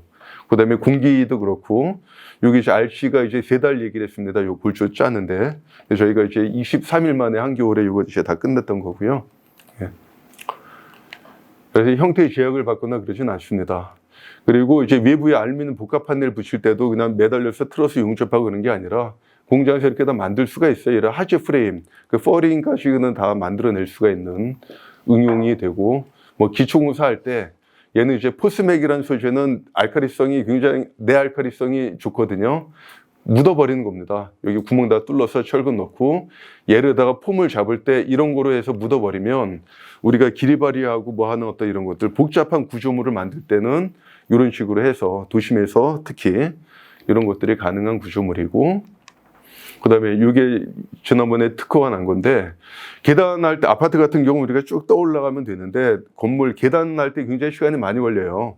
뭐 개꼼이 되고 뭐 얇게 칙판되고 또 바라시하고 뭐 하는 이런 것들인데, 저희가 이제 이런 틀을 이제 만들어서 계단하고 또 철근 배근하고 공구리를 붓고 시멘트 보드로 다 밑에 끝내서 대버리면 나중에 이거는 이제 동발이나 아니면 이제 거푸집 해체도 없이 바로 퍼티와 미장으로 내화 구조 인증을 받는 계단이 만들어지는 겁니다. 이렇게 할 경우 이거는 3시간 만에 이 계단 하나가 이제 다 끝날 수가 있는 거고요. 기존에 RC로 한다 그래도 계단을 이런 방식으로 하면 굉장히 더 시간이 좀 줄어드는 거죠. 비용도 그렇고. 일단은 매달려서 천장에 미장하고 어떤 이런 공정이 이제 없어지는 거죠. 예. 간단하게 저희가 했던 걸 보여드릴게요. 대부분의 그 현장들이 이게 다 제주도였던 거고요. 요거 같은 경우는 좀 이따 한번 다 말씀드리고, 아직까지는 이런 규모, 특히 아주 극한의 상황, 차도 겨우 들어가는 이런 상황들에서 지금 그쪽으로는 좀 인기가 좋습니다. 협소. 알지를 못하니까 그냥 이쪽으로. 이제 그만했으면 좋겠어요. 이제 협소 주택은 너무 힘들어. 근데 그래도 계속 연락이 와가지고 특히 이제 소규모 설계사무소들 같은 경우에 요즘은 좀 많이 좀 찾아주시는 거고요. 그다음에 아까 이렇게 마감했던 것들 이런 것들이 다 이제 환경이 열악한 데서 했던 거고 이런 단지들.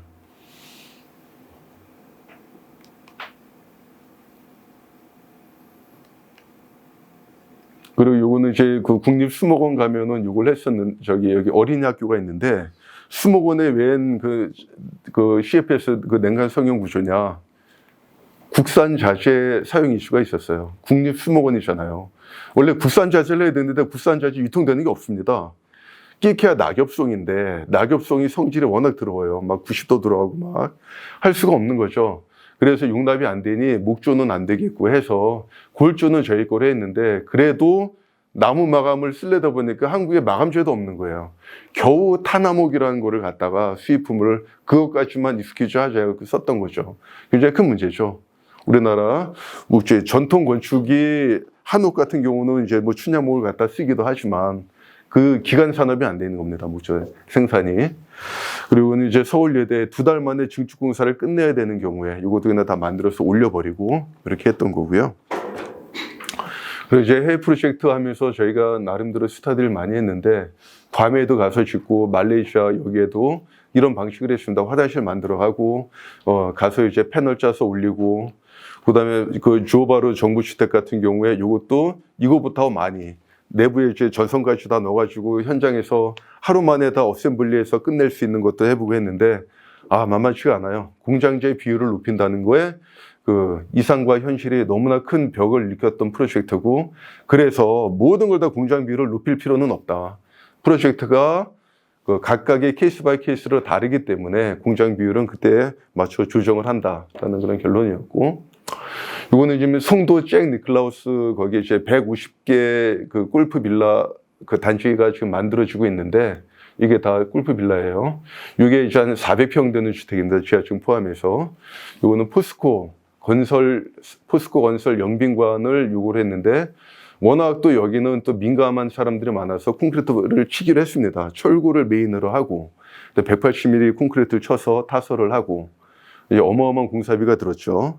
이런 것 같은 경우에 우리가 이제 그 제로 에너지 인증 때문에 딴 데보다 더 많이 이렇게 이제 고강도 폼, 구조용 폼 같은 것부터 해서 이게 MEP도 굉장히 많이 복잡하게 들어갔는데 물론 저희 역할은 이 골조 엔지니어링과 골조 제작과 시공 단계였는데 공사비가 상상이 가시죠. 얼마가 들었을지. 예. 여기 보면 내부에도 이런 것들. 그래서 제가 참 이게 안타까운 게 목조 주택에서 하는 디테일을 그대로 쓴 거예요. 그러다 보니까 기밀시공, 여기 인텔로라는 가변형 투스방수주 막 이런 걸 다 썼는데 저는 이거는 좀 아닌 것 같다라는 생각이 드는 거죠. 외벽도 그 단열 프레임부터 해가지고 이제 엄청나게 이제 돈을 많이 썼는데 더 간단한 솔루션을 찾아야 됩니다. 너무 비싸게 줬어요. 집은 이제 이렇게들 생겼고요. 여기 라운딩 하다 보면 이렇게 뭐 다 보일 겁니다. 이건 18홀 앞에 있는 거, 그거고. 그냥 이어서 하겠습니다. 그 냉간 성형 강구조, 이 스트라우스라고 하는 게 지금 그냥 단독 주택뿐만이 아니라 이제 위로 또 올라가야 됩니다. 올라가야 되는데 우리나라가 갖고 있는 아주 또 고약한 내화 구조. 지금 현재는 그 1시간 내화 인정서밖에 없어요. KICT에서 나온 거. 4층 이하, 20m 이하 1시간 내화 구조는 우리 골조만 갖고 철골 구조 보강 없이 가능합니다. 그래서 4층짜리 타운하우스까지는 별도의 보강 없이 가능하고요. 그럼 이제 그 이상은 어떻게 되냐? 5층, 6층 어떻게 되냐? 철골이 주구조로 전환이 돼야 됩니다. 철골이나 합성보 같은 게 메인 구조로 들어가고 우리께 이제 서브로 들어가게 되는 거죠. 그래서 지금은 주로 그쪽에 집중해서 저희가 일을 하고 있고요. 이게 이제 내화 구조 인정서입니다. 시험 성적서가 아니라 요 표준 구조를 가지고 우리가 건물을 아까 했던 그 사례들을 다 만들어냈던 거고요. 지금 현재 이렇게 뭐 미네랄을 넣고 이렇게 복잡하게 하고 있는데 이게 참 어려워요. 한국이 너무 까다롭습니다. 여기 뭐 이게 이거 복잡한 내용은 그냥 법규에 대한 거니까 넘어가고요. 이 아까 말씀드린 게 이제 바로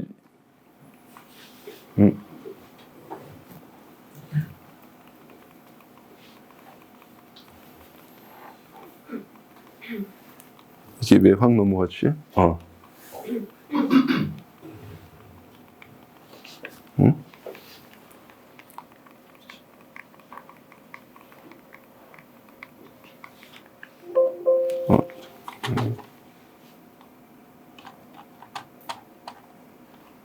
지금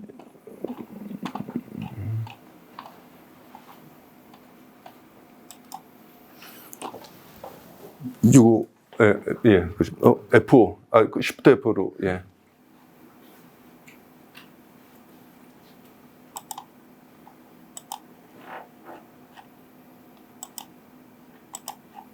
간장게요.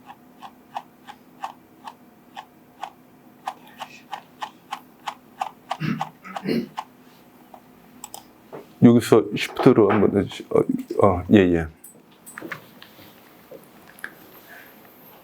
이게 아까 빼기 왜 이상하다. 이런 거예요. 그 요즘 상지 건축에서 그 실지 설계를 어디까지 하는지 모르겠는데 죄송합니다. 웃음 좀 벗을게요. 네. 건물이 어떤 그 복합 자재에 대한 얘기인데 지금 샌드위치 판넬 이슈부터 해가지고 지금 요즘 나오는 웬만한 자재들은 다 복합 소재거든요. 방법은 결론은 실대형 화재 시험을 이제 해야 된다라는 얘기고, 뭐 이제 화재 발산 방지 구조니 뭐니 굉장히 이상한 법들을 많이 만들어냈는데 다 실효성도 없는 것들이죠. 이렇게 법을 만들어 놓고 이제 어쩌라고. 사실 이제 이거 가지고 굉장히 좀 많이 이제 힘이 들었었는데 하나하나 풀어가고 있습니다, 저희가. 어쨌든 간단하게 이제 냉간 성형 강구조만 가지고 한다 그랬을 때 이런 거 단독주택 이런 것들 뭐 이건 내화 대상은 아니고 요거 다가구 주택부터는 다 대상이 들어가고 다세대 연립주택 아파트 다 내화 대상이 들어가는 거고요. 예, 현재로서는 어쨌든 시간에 이 구조만 가지고는 4층 이하 건물밖에 안 된다. 이상으로 올라가려면 철골과 같이 혼용해야 되는데 바로 이런 겁니다. 여기 보면은 이제 차세대라고 굳이 썼는데 중저층 공동주택 솔루션. 앞으로는 이거는 저는 이제 확신을 합니다. 그다음 벽식 아파트에서 이제 기둥보호 방식으로 많이 바뀔 거예요. 왜냐하면 벽식 구조로는 장수명 주택을 구현하는데 한계가 있어요. 벽식으로 했던 게 뭐냐면 낮은 바닥 구성 두께 때문에 그냥 계속 이렇게 왔는데 맞지가 않는 거예요. 결국은 기둥보호 방식으로 하면서 많은 공법들이 나오게 될 거고 바닥 구성 두께를 최소화할 수 있는 공법들이 개발이 되고 있는 거고요. 이렇게 돼야 벽식 구조는 아무리 때려잡아도 층간소음 해결이 안 돼요. 기둥보호 방식으로 가야 해결이 되는데 아시겠지만 기둥보호 방식은 슬라브 150mm, 벽식은 210mm, 240mm 계속 올라갈 거예요. 그거는 전달이 어쨌든 끊어지지가 않습니다. 그래서 그거 해결하는 방법 중에 하나도 기둥보호 방식이 되는 거고요. 가변성에 대한 얘기도 그렇고요. MEP에 대한 얘기도 그렇고. 그래서 지금 저희가 지금 하고 있는 게 바로 이런 건데 기존의 콘크리트 보호는 이렇게 됩니다. 이 정도 사이즈고 얘가 철골로 오면 좀 더 얇아지겠죠. 철골의 데크플레이트도 이제 합성 구조예요.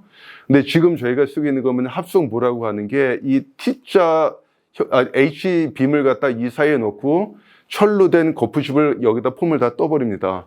그리고 여기다 공구리를 갖다 이제 부어버리면 이런 구조가 되는 거죠.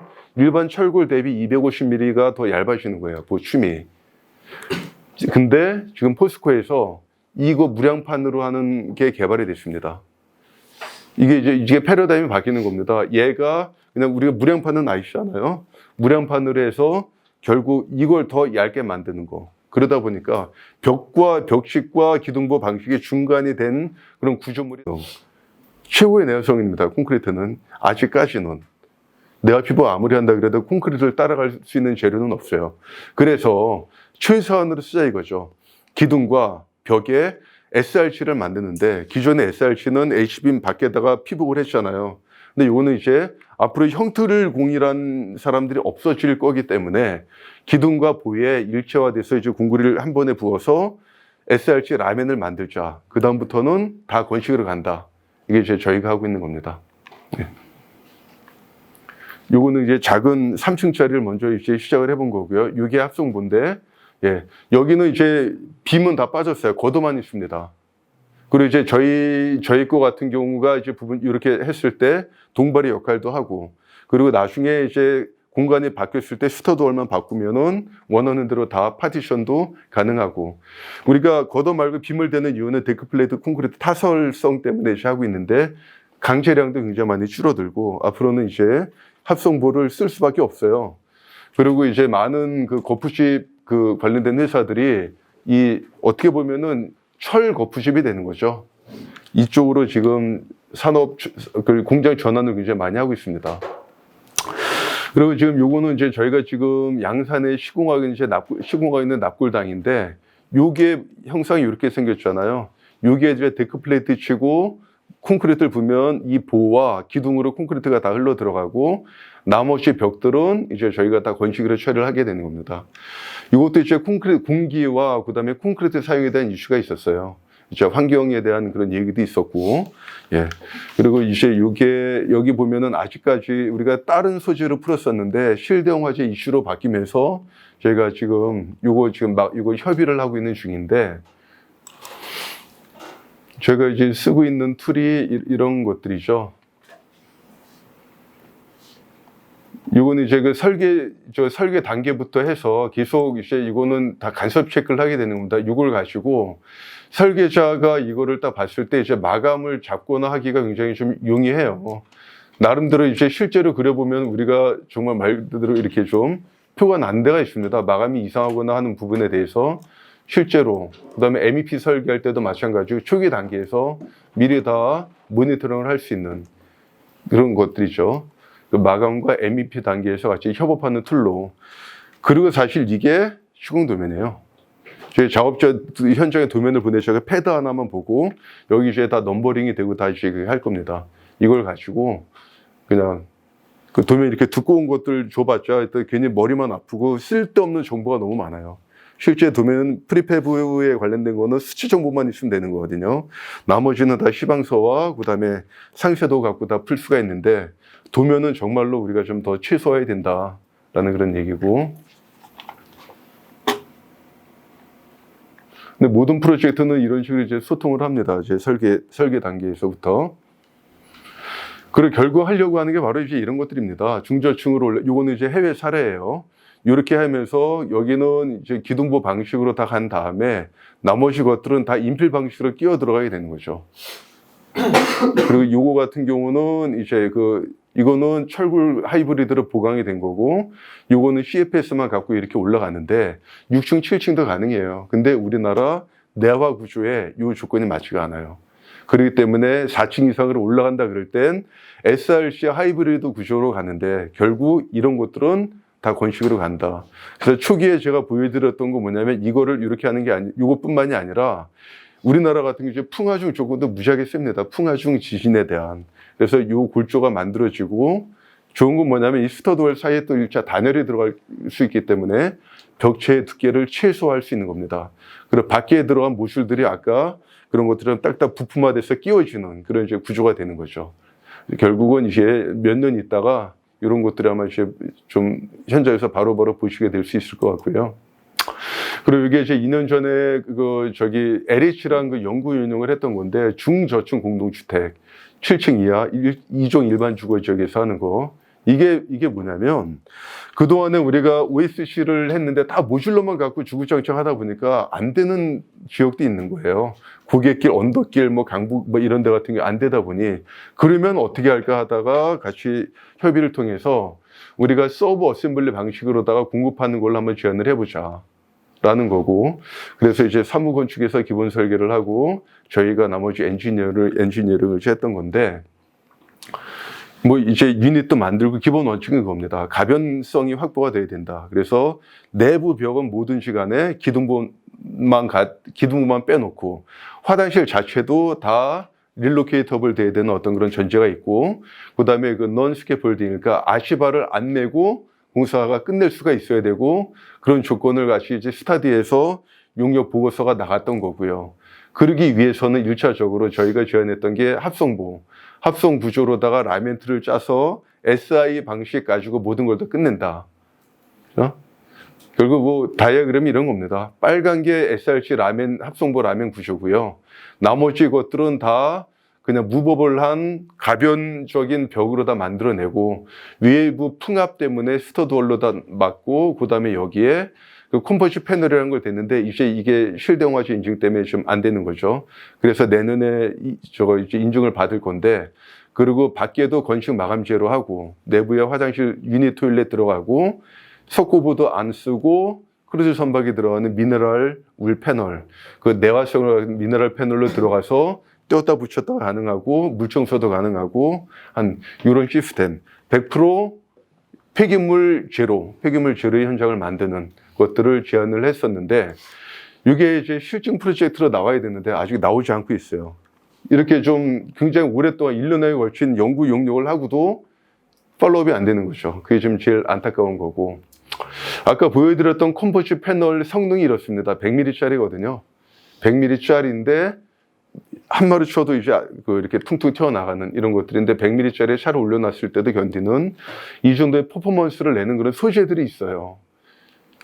참 웃긴 게 이 소재 스킨 자체를 만드는 건 대한민국 사람이 세계특허를 갖고 있는데 독일 애들은 이 스킨을 갖다가 쓰다가 독일 애들은 만들어버린 거예요, 이거를.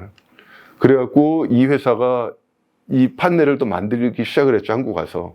멀쩡하게 하다가 군사용품 이런 거 납품하다가 건축산업으로 건축자재 쪽으로 뛰어들었다가 결국 회사가 어려워지면서 코오런 글로벌이 흡수를 해버렸습니다. 이 회사를. 너무 이제 안타까운 그런 사연이 있고 근데 어쨌든 아직까지 우리는 협업을 하고 있는데 이것뿐만이 아니라 제가 드리고 싶은 말씀은 이런 것들에 대한 얘기인 거죠. 이런 것들이 그동안 아까 얘기한 여러 가지 문제를 해결할 수 있는 대안 중에 하나가 될 겁니다.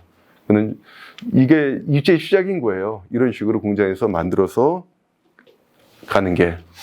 그리고 아까 말씀 그 유닛 토일렛이 이런 거죠. 이런 생각을 하는 겁니다. 2400이나 2450이나 우리는 왜 이렇게 거기에 민감하지? 아예 예를 들어 상지 건축 아니면 정림 건축 해서 나름대로 스탠더드를 이렇게 만들 수 있는 거 아닌가? 왜냐하면 그때 다른 게 아니라 이런 아카이브들이 만들어지면 이게 다 비용이거든요. 여기에 이 사람들은 뭐냐면 크루즈 선박에 객실을 납품하던 회사였어요. 근데 크루즈가 사행산업이잖아요, 지금. 해상동물이 육상으로 올라옵니다. 무슨 얘기예요? 긴장해야 됩니다, 우리가. 그래갖고 제가 전략적으로 한 게 이 친구들이랑 같이 손을 잡았어요, 그냥. 같이 갑니다. 같이 가서 우리가 이게 용역을 받아가지고 하면 여기에서 같이 오더를 줘서 제품을 사와요. 완제품이죠. 냉장고 사듯이 그냥 제품을 삽니다. 그래서 가능하면 기존에 이 회사에서 갖고 있는 아카이브를 적용을 하면 비용이 조금씩 더 떨어져요. 그런 것들.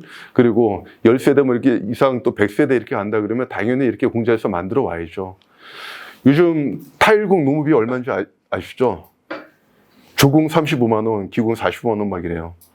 근데 실력도 안 돼. 할 수도 없어. 그래서 요즘 빅슬랩 같은 거 나오잖아요. 큰 반 세라믹, 박판 세라믹 같은 거 공장에서 그냥 조립을 해버리면 되는 거거든요. 원하면 공장에서 타일 맞춰도 눕혀놓고 타일을 깔거든요. 패널로다가. 패널을 갖다 이제 딱 세우기도 하고 품질이 나온다는 얘기입니다. 물셀 염려 없고요. 여기 메인터넌스 너무나 쉽고 이렇게 제품으로서의 어떤 것들 갖다가 샀을 때 이런 것들이 모이면 빔 플랫폼이 이제 완성이 되는 거죠. 하나의 매니팩처러의 어떤 것들이 스펙들이 이제 들어가는 거죠. 예. 제가 지금 뭐 이런 숙제가 있어요. 내화구조 층간소음 이거는 뭐 방법이 없습니다. 더 완화될 리는 없어요. 강화되면 강화됐지. 맞춰야죠. 그래서 저도 인정을 합니다. 내화구조 층간소음 이게 우리나라 사회 이슈가 얼마나 큰 건지 불평 안 해 이제는. 대응하고 개발을 하자. 이게 그래서 저희가 쓰는 게 뭐냐면 합성구조 SRC밖에 답이 없다. 콘크리트가 갖고 있는 그 물성을 최대한 활용을 하자. 콘크리트랑 좀 친해져 보자. 근데 고기까지만 쓴다 이거죠. 그 다음에 아까 얘기한 목조에 대한 얘기 잠깐 했죠. 국산 자재. 대한민국은 제조 강국이에요. 근데 그 너무나 많은 자재들 다 수입 자재에 의존을 하고 있는데 지금 이거는 제가 볼 때는 아직 시장이 형성이 되지 않았기 때문에 그래요. 장터가 일단 서면은 제가 이제 LH 쪽에도 계속 얘기하고 있는 게 장만 서면은 엄청나게 많은 사람들이 전환을 할 것이다. 근데 그동안은 장터가 없었다는 얘기고, 그리고 이제 공급 방식에 대한 거, 그리고 뭐 기타 등등 뭐 이런 건데, 여기 K-솔루션이라고 굳이 한번 좀 붙여봤습니다. 우리나라에서만 풀 수 있는 거. 지금 바닥 같은 경우는 콘크리트를 안 쓰고 네. 그 일본처럼 ALC 보드를 쓰면은 해결이 안 돼요. 쌍용 ALC에 제가 5년 전부터 주문을 했어요. 철골 내화 구조에 SRC 자체는 그 SRC 아니 그 ALC 자체가 이제 내화 재료예요. 실험을 하면 돼요. 그걸 안 하고 있잖아요. 근데 우리나라 거기서도 이제 딴지를 거는 게 뭐냐면 SRC 바닥면 패널엔 8mm짜리 철심이 들어가 있습니다. 그거를 신뢰를 못 하겠다는 얘기죠. 근데 솔루션이 있어요. 근데 거기에서 이제 시장성 때문에 그거 갖다가 관심이 없는데 저희 숙제예요. 결국은 어쨌든 경량화 정말 ALC는 좋은 소재예요. 바닥에 층간소음 내화 다 잡기에. 근데 이제 그게 타격을 받았을 때 슬랍으로서 인정을 할 것인가? 아, 그러면 우리 바닥 조이스트 있잖아. 우리 그것다 보강을 하면 된단 말이에요. 실험을 하면 됩니다. 그 숙제가 무지하게 많은 거예요. 지금 풀어야 될 게. 그러면 안 해도 되는 거죠. 공구리 안 쳐도 돼요. 이제 기둥 같은 경우도 마찬가지고. 네. 그러니까 여기에도 뭐 이제 여러 가지 뭐 이제 우리가 BIM 플랫폼이 다 있는데 설계자가 설계 단계에서 이 라이브러리를 활용이 가능할까요? 안 돼요. 갖다 슈터도 끼워놓고 이런 제품 갖다 해도 이게 실질적으로 매니팩처링 단계에서 전혀 소용이 없는 그 BIM 라이브러리 템플릿들이 다 되어버리는 거기 때문에 이게 이제 문제가 되는 겁니다. 발주체계. 저희가 공모전 같은 경우에 이제 설계 선물서에서 연락이 와요. 엔지니어링 서비스를 해줘야 되는데 비용은 없어. 최대한 우리 거라면 갈 수 있도록 해볼게 하는 전제에서 지금은 그냥 무상을 해주고 있습니다. 하다가 어쨌든 잘 풀어서 다행히 지금 광고사들 지금 진행하고 있는 것들이 있는데 우리는 그렇다고 쳐요. 이제 나머지 매니팩처러들 같은 경우에 초기 단계에 BIM 라이브러리에 들어가는 게 가능할까? 이 공군 발주 같은 경우는 굉장히 어려운 거죠, 이게. 그런 한계를 넘지 않으면 아직 넘어설 수가 없는 벽인 것 같아요.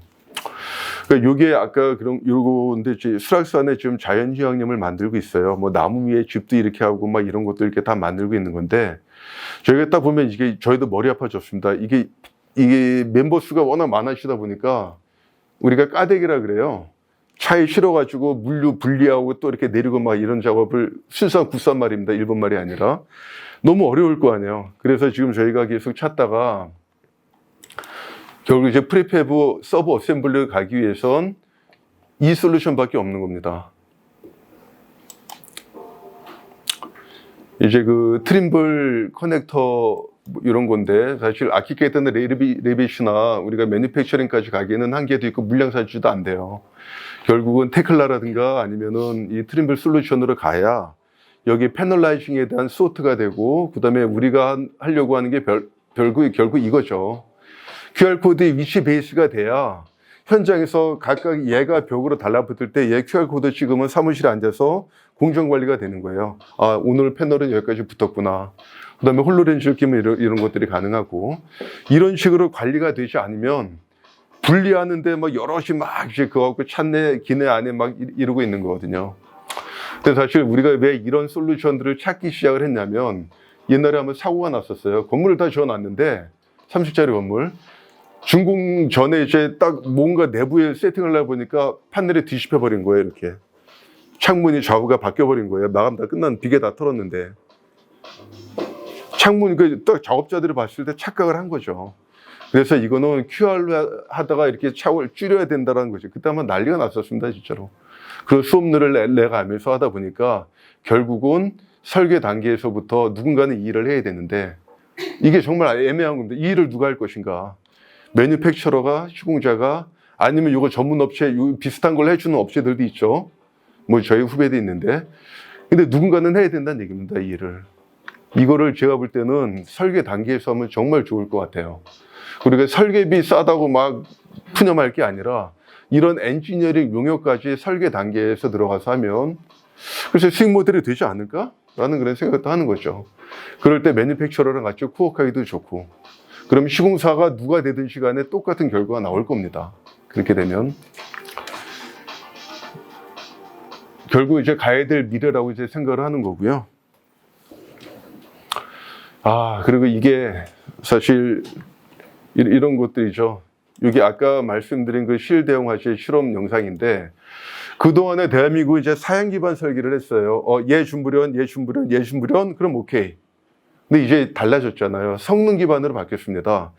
화재의 발생과 화재의 확산 조건까지도 고려를 한다는 얘기예요. 무슨 얘기냐면, 옛날에 영국에서 이제 주택, 공동주택 불나서 막 사람 죽고 했던 게 뭐냐면, 그 연돌 효과 때문에 그래요. 구조와 알루미늄 패널이었단 말이에요. 알루미늄 불이 잘 탑니다. 그 중간에 공기층이 있어서 공기가 빨아버린 거예요. 엄청난 연돌 효과 때문에 그게 다 그게 났던 거죠. 그래서 이제 이런 조건까지 얘가 준불연이고 불연이고 상관이 없어. 어쨌든 화재가 확산돼도 견뎌내야 되라는 조건. 이것 때문에 지금 저희가 좀 머리 아파가지고 그러고 있는데, 생각을 좀 달리 하기 시작을 했습니다. 나만 머리 아픈 게 아니라 누구나 다 머리 아플 거예요. 그럼 이거를 갖다 해결하면 되는 거 아닙니까? 해결하면 돼요. 근데 지금 당장, 머리가 아프니까 귀찮으니까 이제 그런 건데, 누군가는 하겠죠. 이런 것들을. 예. 그래서 지금 하고 있는 거고, 저희가 지금 여기 파트너들이랑 같이 하고 있는 게, 결국 서버 어셈블리를 가기 위해서 우리 골조만 하나 끝날 게 아니라 나머지 팔로우업 된 이런 솔루션을 다 제공을 해줘야 됩니다. 그런 식으로 가는 거. 아까 이 컴포지 패널에 그 SOI 패널에서 하는 슬림 벽돌, 요게 실대용 화재에 통과한 건데 너무 구리잖아요. 이걸 쓸 수가 없잖아요. 그래서 케이스에 맞는 것들 몇 가지를 더 이제 실대용 화재 실험을 받아야 되는 그런 상황이고,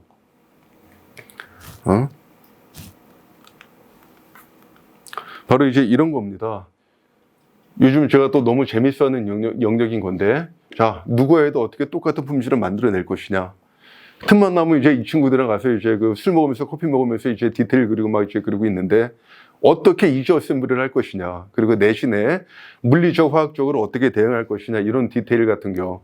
여기 이제 커프 가공하고 여기에 홈을 내서 구정 실리콘, 저거 센티미터당 한 290kg 정도의 하중까지 받아내고 막 이런 얘기를 하는데, 너무 좀 재밌으면 안 되는데, 사실 뭐 재미가 있기도 합니다. 그리고 여기에 파이어 컴파트를 만들어내서 여기에 불이 확산되는 것까지 막아내면 이런 것들. 어쨌든 누가 해도 똑같은 품질을 만들겠다. 이게 저희가 지금 가고 있는 방향이고요. 마지막으로 요 말씀을 좀 드리고 끝낼게요. 우리가 건축을 바라볼 때 건축이 정말 생산재인가 소비재인가 아니면 무슨 재인가 구분을 한번 해보는 건데, 뭐 소비재로서의 어떤 건축도 좀 극단적인 사례지만 한번 말씀을 좀 드려볼게요. 이게 왜 무너졌죠? 이게 무너진 게 아니라 이걸 왜 뿌겠죠?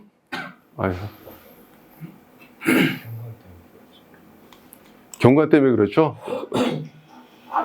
시간이 없으니까 너무 이거 폭파하는 장면인데, 경관 때문에 없어지기도 하잖아요, 건물이.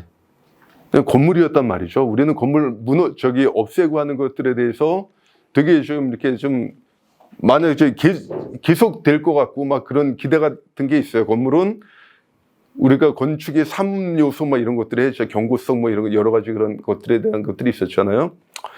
그런데 실제로 전쟁이 나든 아니면 화재가 나든 이슈나 이념 때문에라든, 그 다음에 경제 논리에서 건물을 언제든지 간에 모습을 바꿔야 될 때도 있다. 경우에 따라서 리모델링이든 아니면 멸치이든 충분히 그럴 수가 있어서, 일단은 소비자로서 한번 인식을 한번 해보자라는 그런 얘기고, 여기 보시면은 빌딩과 매니팩처링 있잖아요. 빌딩. 아까 배를 만들 때는 우리가 빌트업이라는 용어를 이제 쓴다 그랬잖아요. 자, 얘 80m 되는 그 높이 해상 도시예요. 비슷한 규모를 갖다 강릉에 있는 걸 제가 이렇게 좀 엎어와 봤습니다. 얘는 철로 만들었고 얘는 알치로 됐겠죠. 그리고 배도 아닌 것이 배처럼 이렇게 올려 있는 그런 것도 뭐 더한 것도 있죠. 이런 것도 있지만, 사실 어쨌든지 간에 우리가 빌딩과 매니팩처링의 어떤 경계에서 만약 달에다 집을 짓는다 그러면 우리는 어떤 콩포를 쓰지? 콘크리트 못 실어날라? 그럼 뭘로 줘야 되지? 라는 그런 생각을 다시 한번 해볼 때, 자, 매니팩처링과 빌트업으로 한번 다시 돌아가 보자는 얘기입니다. 그냥 빌딩이 아니라. 그리고 건물이 어쨌든 소비재로서 인식한다 그러면 이렇게 돼야 되는 거죠. 생산부터 나중에 폐기 처리해서 다시 환원되는 이 과정까지 한번 돌이켜 본다 그랬을 때, 실험을 한번 해보는 겁니다. 이건 이제 용산 용문동 용문시장이라고 있는데 아모레퍼시픽 건너편에 굉장히 낙후된 지역이 있어요. 언젠가는 재개발이 되겠죠.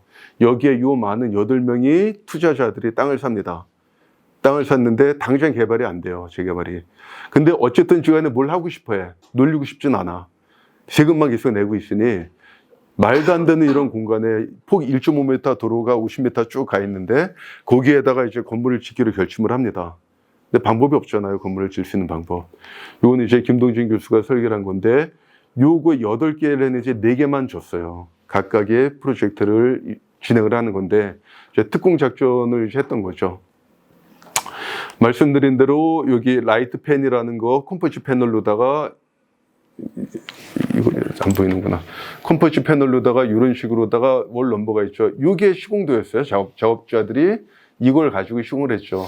요거 골조 짜고 그다음에 그 드레인 같은 것도 매립을 해서 이런 구조를 갖다가 만들었고, 그리고 여기는 장비가 들어올 수가 없어서 기초만 겨우 치고 나머지 핸드캐리가 가능한 크기로다 패널을 짜서, 그리고 이 라이트 팬, 그 컴포지 패널을 갖다 사람이 들고 와서 곰빵한다 그러죠. 손으로 들어 올려서 건물을 졌고, 2개 현장이 이렇게 됐고, 그나마 겨우 장비가 탔던 현장 같은 경우는 이런 식으로 해서 요 4층짜리를 이제 열흘 만에 요 라이트 팬, 우리가 쉬딩 공사라고 그럽니다. 클레딩 공사까지 다 이제 끝냈던 민원이 들어오죠. 이 전 현장 같은 경우는 막 들어눕고 막 그냥 난리가 나고 그냥 맨날 사람들 그냥 돈 봉투 갖다 주고 그러면서 이제 공사를 다 끝냈었습니다.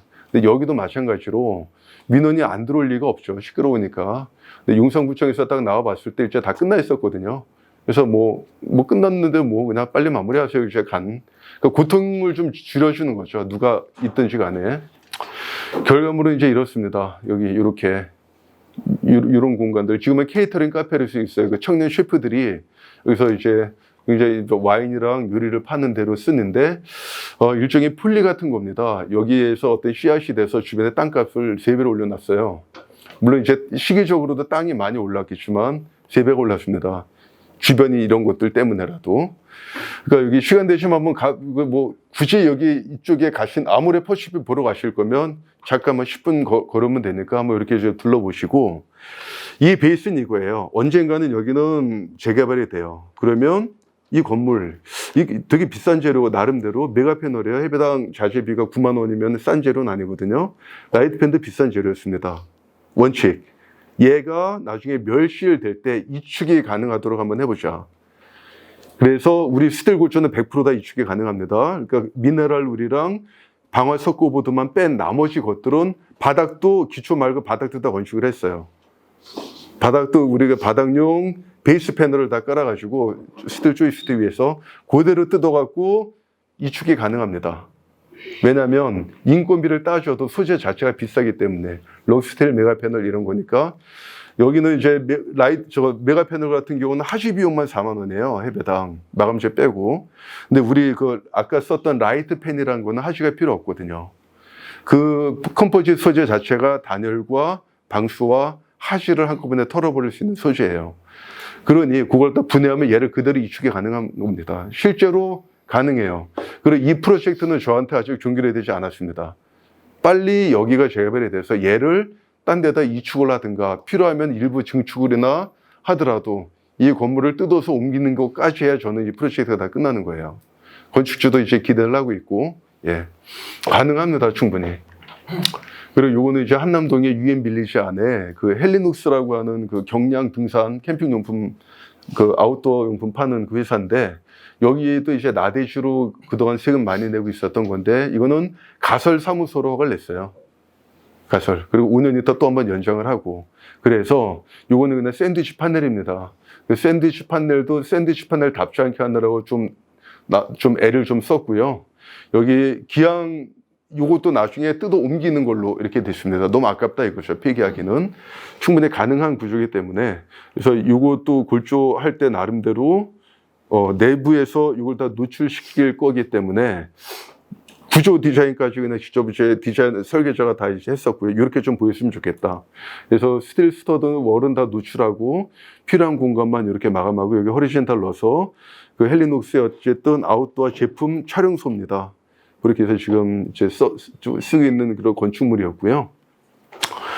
어쨌든 지금 우리가 그 한쪽에서는 계속 헐어야 되고 한쪽에서는 계속 또 지어야 되는 그 성장과 소멸의 위기를 이제 동시에 겪고 있는데 수도권이 특히 그러죠. 지방 같은 경우는 이제 이런 그 익스팅션에 대한 어떤 위기를 갖고 있고 서울은 헐면서 또 다시 또 성장을 해야 되는 얼마나 더 성장할지 모르겠습니다만 지금 돌아가는 걸 보면 점점점 커지는 것들은 더 메가시티가 되는 거고 어쨌든 더 소멸이 되어 가는 중인데 서울이 문제죠. 김포 서울 통합 이슈가 어디까지 갈지는 모르겠습니다만 아까 말씀드렸던 것들이 40년, 50년 만에 허물어진 아파트를 봤을 때 이거는 소비자로 인식하는 게 맞다라는 건데 앞으로 소비자를 만든다 그럴 땐 4, 50년이 아니라 나중에라도 그냥 헐어버리는 게 아닌 그 조금이 어떤 변경을 통해서 다시 용도를 바꿀 수 있는 효용을 바꿀 수 있는 건물을 만들어야 되지 않을까라는 그런 얘기인 거고요. 그리고 이건 무슨 뜻인지 아시겠죠? 가벼운 거죠. 요것도 라이트의 다른 표현입니다. 요거. 그래서 저희 회사 이름이 이제 시틸라이트고요. 그리고 경량화니까 별로 어감이 안 좋아요. 그 가벼움 뭐 이런 거 이상하잖아요. 그죠? 느낌이 너무 안 좋잖아요. 경량? 어쨌든 그럼에도 불구하고 이런 거죠. 그 버미스터 플러 그 꼬르비시랑 같은 시대에 활동했던 사람인데 그 지오대식 돔을 만든 사람입니다. 이 사람이 이제 한 얘기, 당신의 건물 무게가 얼마나 나갑니까? 이 지오대식 돔이 뭐냐면 건물의 가장 큰 공간을 우리가 필요한 거는 비어있는 공간의 효용이죠. 구조물 자체가 아니라 가장 큰 공간을 가장 가볍게 만들 수 있는 게 그 지오대식 돔이잖아요. 아직까지 그 트라이앵글레이션이 계속 반복이 되면서 가장 안전한 구조물을 만들어내는데 아마 스피어 뭐 라스베가스 거기도 뭐 이제 이런 형태의 구조물이 아마 될 거예요. 아직까지 지오대식 돔만큼 가벼우면서 큰 공간을 만들어낼 수 있는 구조는 그 버블돔이나 이런 거밖에 없잖아요. 무슨 말씀을 드리고 싶냐면은 우리 어떤 효용을 만들어내는 방식에 대해서 이 딱딱한 솔리드 자체의 목적이 아닌 우리가 얼마나 가볍게 원하는 소비자로서의 가치를 만들어낼 것이냐에 대한 고민을 하는 거죠. 아까 말씀드렸지만 그 건축물의 무게와 탄소 배출량은 비례한다라는 말이 저한테는 굉장히 좀 소리 날 정도로 이제 크게 다가왔는데 뭐 제가 하는 일이기도 하니까 이런 식으로 막 이제 떠들고 다닙니다. 뭐 우기면서 다니는데 분명한 거는 경량화에 대한 이슈는 계속될 겁니다. 그리고 전에 그 영종도의 그 인스파이어 프로젝트 아시죠? 거기서 처음에 미국 디벨로퍼가 와서 현대 종합 설계에 요청을 했습니다. 여기는 매운 땅이니 CFS를 해라. 근데 못 알아들은 거예요. 처음 듣는 말 CFS가 뭔지 현종에서. 그래서 이제 논문 검색하다가 저한테 연락이 왔는데 미팅을 되게 많이 했습니다. CFS를 하려고. 근데 결국 수만 가지 이유로 못했어요. 왜냐면 해본 적이 없는 것들에 대한 두려움과 이런 것 때문에. 근데 실제로 CFS는 미국에서 굉장히 흔히 하는 공법이거든요. 목조보다는 비쌉니다. 미국은 워낙 그 철강 소재 자체가 비싸기 때문에. 근데 너무나 당연히 쓰는 것들을 왜 여기서 왜 안 된다는 막 하다가 결국은 디벨로퍼가 손을 들었어요. 뭐 안 되는 걸 안 된다 그러는데 어떡합니까? 그래서 지금 인스파이어 지금 어쨌든 다 이제 끝났지 않습니까? 얼마 전에 그 공연도 하고 막 그렇게 됐는데 그랬을 때 이제 그 가벼움에 대한 어떤 그런 것도 그렇고 지금 영종도 그 잭 니클라우스 골프 빌라도 거기도 매운 땅이에요. 우리가 천공 실험을 했더니 일부 구간에서는 그 N값이 안 나오는 거예요. 그러다 보니까 더 경량화해서 우리 골조로 바꿔서 설계가 진행된 경우도 있고. 근데 뭐 그냥 콘크리트가 베스트인데 안 되니까 우리 거로 이제 경량화된 구조로 한다라는 거라기보다도 일단 생각 자체를 이제는 콘크리트는 필요한 부분에 최소화해서 사용을 하고 그 다음에 우리가 이거는 정말 원 오브 댐입니다. 굉장히 많은 공법들이 더 있을 거예요. 거기에 대해서 그냥 관심을 가지고 저희가 늘 공격받는 게 이거거든요. 처음 하는 거 정말 부담스럽다. 나는 뭘 모터가 되기 싫다. 실험 대상이 되기 싫다. 어디 해놓은 거 있느냐. 맨날 이거에 계속 공격을 받고 있는 건데 사실 엔지니어는 이제 그런 것 같습니다. 일단 해보자 아니면 말고가 아니라 할 수 있는 근거를 엔지니어링을 하는 거죠. 사례부터 해서 구조적인 여러 가지 물리적인 그래서 요즘 저는 이제 재료역학도 공부하고 이제 그러고 있는 건데, 그냥 무턱대고 그냥 시행착오를 거칠 필요 없이 그게 엔지니어링이라고 생각을 합니다. 근거. 들 수 있는 근거를 가지고 개발을 하고 하는 이제 그런 일을 하고 있는 거고요. 네, 오늘 제가 준비한 거는 여기까지고, 혹시 어떤 내용 중에 궁금하신 거라든가 뭐 있으면은 간단하게 질문 좀 받겠습니다.